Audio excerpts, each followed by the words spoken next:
Hi, I'm Andrew McNeese, and this is TMI, where the goal is to fill your mind with so much information it explodes. Today we're going to talk about sour toe.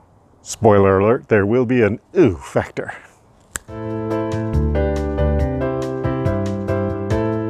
There's a drink served in the city of Dawson, Yukon Territory, that would make even a total abstainer be thankful for alcohol. The reason why is because of a critical ingredient, that ingredient being a severed human toe. No kidding, it's called a sour toe cocktail, and it's been a big deal since 1973, but it had its beginnings way before then. Back in the 1920s, there was a rum runner by the name of Louis Lycan who developed frostbite and unfortunately had to have a toe amputated.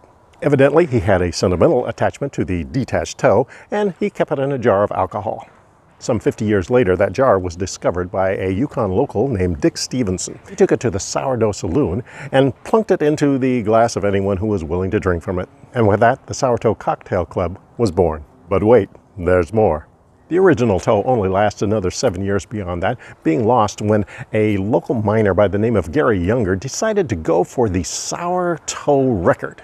Unfortunately, on his 13th glass of sour toe champagne, his chair tipped backwards and he swallowed the toe.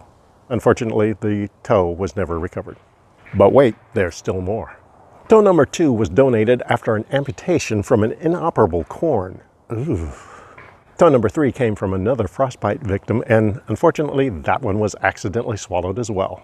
Toe number 4 was provided by an anonymous donor, and it was later stolen. Toes number 5 and 6 were donated by a local, but it's a little unclear how he came into possession of those toes. Toe number 7 was an amputation due to complications from the sugar diabetes. Toe number 8 arrived in a jar with a note attached, cautioning people not to wear open-toed sandals while mowing the lawn. But wait, there's still more. In 2013, someone ordered a sour toe shot, drank it down, toe and all, on purpose. He gladly paid the $500 fine for the act and went on his way. After that event, the proprietorship decided to up the cost of the fine to $2,500. So there you have it, the sour toe cocktail. Hey, if you like this sort of content, why not like, subscribe, and share? Also, don't miss the outtakes coming right up. I'm Andrew McNeese, and this is TMI. That ingredient is, or let's see, back in the 1920s, there was a rum runner by the name of Louis Lycan who had, some 50 years later, this original toe only lasted 7 years after that, being lost when a miner named, unfortunately, on his 13th glass of sour toe champagne, his